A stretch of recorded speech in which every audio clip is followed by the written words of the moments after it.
Officer Tatum, thanks for being here. I really appreciate it. Well, it's my pleasure, and thank you for having me. You know, I want to talk to you because we're both news guys. We both deal with prizes. We have to look at the worst things in the world all the time, and we have to stay light and not let it move us too much. I want to hear. I mean, what is it that gets you able to deal with that and still be who you are and not get torn down by it and not get depressed by it? What is your secret?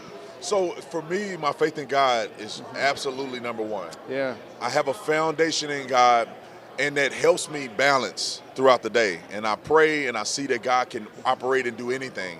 Yeah. And so I'm optimistic in a lot of ways, and it keeps me from being a person that think everything is gloom and doom. I really believe God has a purpose, and I really believe prayer works. So when we pray and we're active, we can see a change. It's not inevitable that things are going to go south in perpetuity.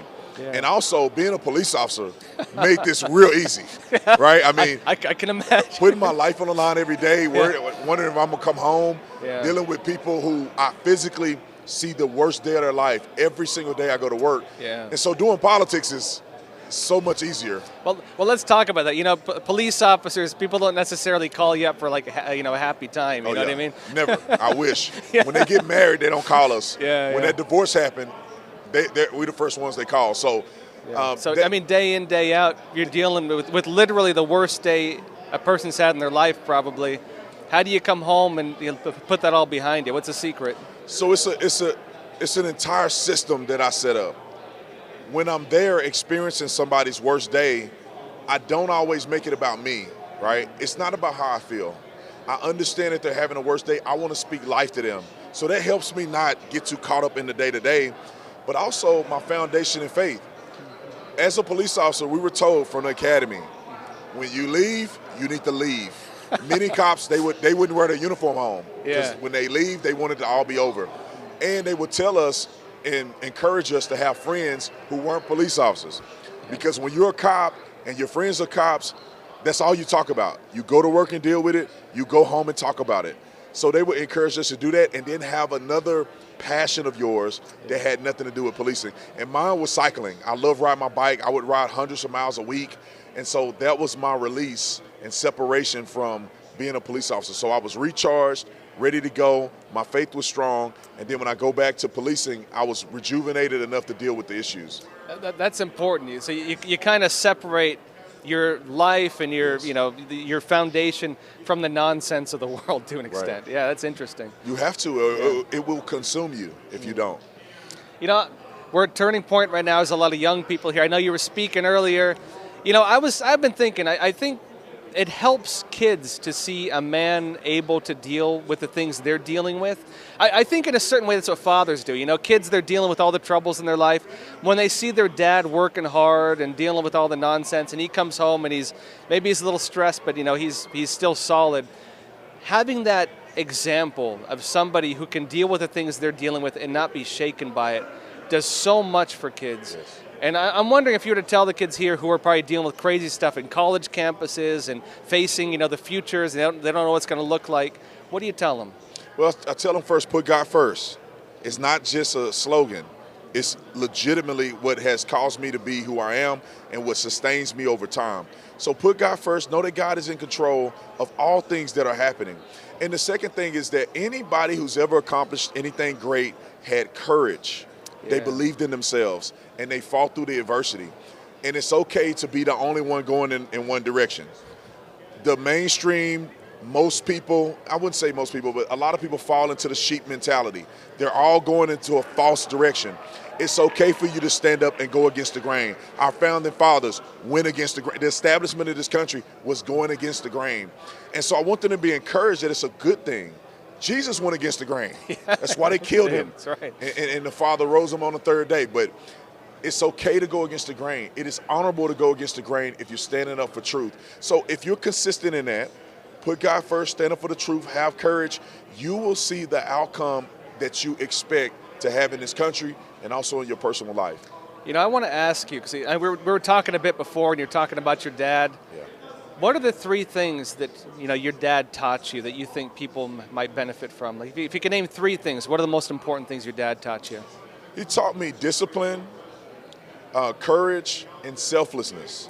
Can you explain like how Yeah. you applied those? I'm So curious. discipline is by example. My father wasn't really a talker. Even on discipline, he wasn't a talker. He was a spanker. So, Yeah. but my father I wasn't. think we need some of that. Right, right. Yeah. But yeah, go ahead. We Sorry. need to bring that back. But Yeah. my father would lead by example. So I could see what a man looks like. I could see how hard my father works. And my father is one of the people that have the most integrity that I've ever seen in my life. I've never had a question about my father's integrity. Nobody has questioned my father's integrity. He lead with integrity in every step of his life. He was the chief, retired, went back to be the chief of Waco, retired, now he's the chief again. My father has been a rock in my life, and it's something I look forward to. And also, my father has been incredibly consistent. You know, seeing him year after year, he's been consistent as a father. He's been consistent as a husband. Those things really mean something to me. And I'll say this, when I talk to the kids here, I understand that some of them may hear me, but apply it later, just like I did. I heard my father, but then when I became a father, I said, whoa.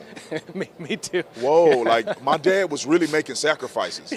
You know, Yeah, the yeah. selflessness that I talk about in my father is like, dang, my daddy didn't have the money when I thought he did, but he sacrificed to make sure me and my brother was taken care of. He sacrificed to work hard, and I remember him having those headphones on and studying to get a promotion. I mean, book this thick.